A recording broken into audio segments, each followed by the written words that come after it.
today we're going to do a different video once again. We're going to discuss the truths about being a stay-at-home mom. I think there are a lot of different perceptions of what it is to be a stay-at-home mom. So I know before I became one, I thought it was different. And let me tell you, I was surprised. First and foremost, if you haven't subscribed, subscribe. We hit 2,000. Thank you guys. I know you're probably like, oh, that's probably not that big. It doesn't look real big to you, but I am uber excited that I hit 2,000 subscribers. Like, I never thought I was going to hit 5. Okay, so to hit 2,000, I'm like, bruh, like, what's up with y'all? So thank you for subscribing, because we're not going to stop. We're not going to stop. Anyway, so I have been a stay-at-home mom for about 3 years now. I think I just passed my 3-year mark. I quit my job when I was pregnant with my second son, Josiah. Being a stay-at-home mom is a job. I thought being a stay-at-home mom, like, I'm gonna be chilling, I'm gonna be in the house, I'm gonna be able to clean, cook off my chill, like boom, boom, boom. It has gotten so much bigger now that I have a bigger home, more children. Staying at home momness is hard. Okay, don't let nobody tell you it's not. That's a lie. It is hard. It is hard to always be on, and that's what I think I didn't know what was going to happen. Now, disclaimer, I love my kids, I love my husband, I love my house, I love my life, I love to take care of my family, I love a clean house, but getting there is hard sometimes because they're crying, they're falling out, they're yelling, everybody needs something, everybody needs to eat, everybody needs clean clothes, everybody needs to know where their clothes are, everybody needs this. There are days when I just gotta take a time out. I gotta go somewhere, hide, and just be like, oh, Jesus. Because it gets really, yeah. Especially when it comes to things that I want to do. So like, say I've been wanting to go to Home Goods for the last 2 weeks, and I haven't gone because I don't want to take my kids in that store with me. They're gonna be acting crazy and asking me for stuff. That's not what I want to do. If you are considering being a stay-at-home mom, it's not a bad thing. Like, I appreciate being able to stay home and tend to my kids because nobody else is, and that is a blessing because people crazy and I don't got time for that. That's what I don't got time for. Do I wish sometimes I had a job so I could leave the house? Yes, I do sometimes. I remember when I just had Jeremiah and I had my second job after having him, and I actually liked this job, and it was always a nice breather to get in the car, drive to work by myself, play the music real loud, get in my job, have adult conversations, do adult work, go to lunch, pick anything I want for lunch, and go eat it in peace and laugh. It was good to have those feelings, and I do miss those feelings sometimes. I do miss being around grown-ups and not having to change a diaper, wipe a mouth, wipe a nose, make lunch, give somebody their plates. Like, I honestly do miss that, and I don't necessarily regret leaving my job. I don't regret leaving it because, I mean, I've opened doors to many other things that I'm doing now, but I had to find that stuff first. It was harder.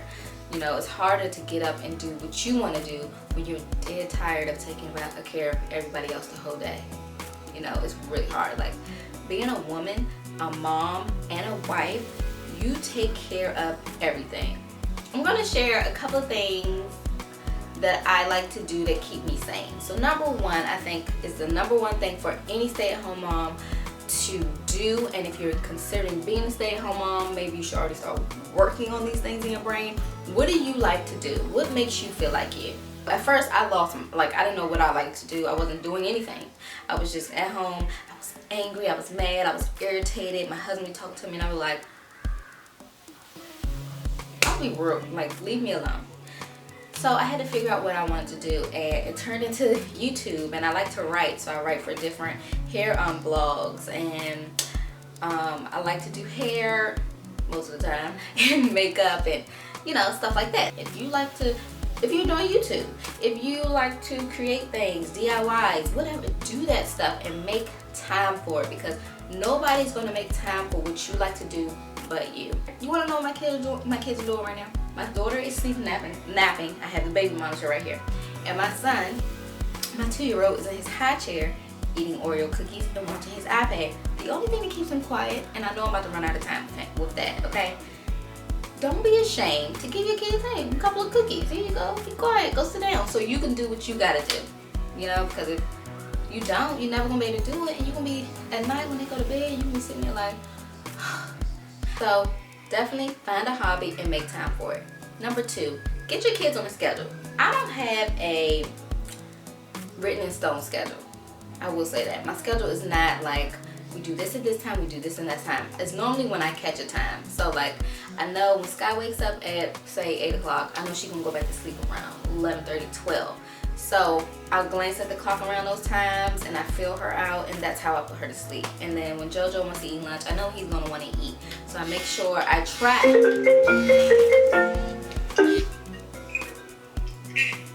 Hi. Oh, what was I saying? Oh, the schedule thing. So definitely try to make some kind of schedule that you can stick with, because when you are knowledgeable about your schedule, when you're looking at the, say the baby's crying and you kind of like, you're just like, what's going on with you? What's going on? You look at the time, oh, that's what's wrong with you. It's time for you to take a nap. Oh, you about to wake up. Oh, you need this, you need that. It's so much easier, and the day goes by a little faster as you plan your times. So, you know, like I have a 6-year-old who's in kindergarten, so leading up to that time, we gotta go get him. I'm, you know, seeing how long naps are, seeing when people need to wake up, seeing boom, boom, boom, boom, boom. Scheduling is definitely key, and you don't have to schedule everything. Just schedule small things, small things. Tip number 3, if you have to cook dinner every night, start early. Why not? So I start normally around second nap time, so around 3. That's when JoJo normally is in the middle of his nap, and Sky's either about to go take a nap again, or she's good, like she's just chilling, walking around, crawling around and stuff like that. So I start dinner. So if I'm making baked chicken, I season my chicken and put it in the oven. If I'm making spaghetti, get that whipped up real fast. That takes what, an hour at tops, like, and then it's done. So then for the rest of the evening, dinner's already ready. Like, you don't have to stress about dinner being ready. I personally like to have dinner ready before my husband gets home, and a lot of times his plate made before he walks in the door. So by the time he gets in the house and I take the kids upstairs to get their baths and their showers, I don't have to come back downstairs to do anything for him. He can come in, get his plate, warm it up if necessary, eat, then come. You know, it's so much easier, it moves smoother, and it's less on me. So try to do more during the day to make your evenings like more mellow, so you're not doing a whole lot of running around and everything like that. So another tip, okay, I think this is tip number 4.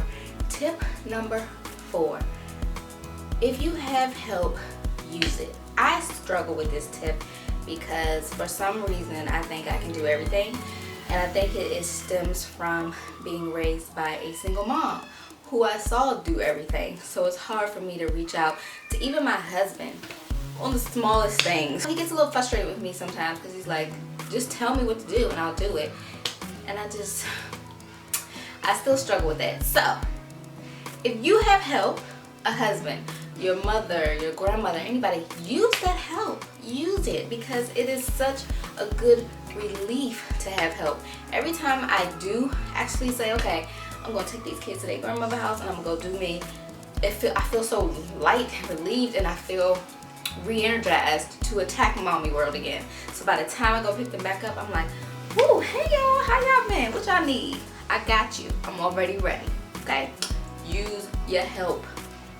I would say the last tip I'm gonna give you to survive would be, try to live in the moment.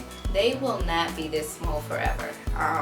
Jeremiah, who is my first little boy, who's 6 now, he's getting so much older, and he's just growing up, and I'm happy that I have been able to witness every single thing just about. I mean, I stayed home with him until he was 18 months, and then I worked, you know, sparingly for another 1.5 to 2 years, and then I worked from home, and then that was it.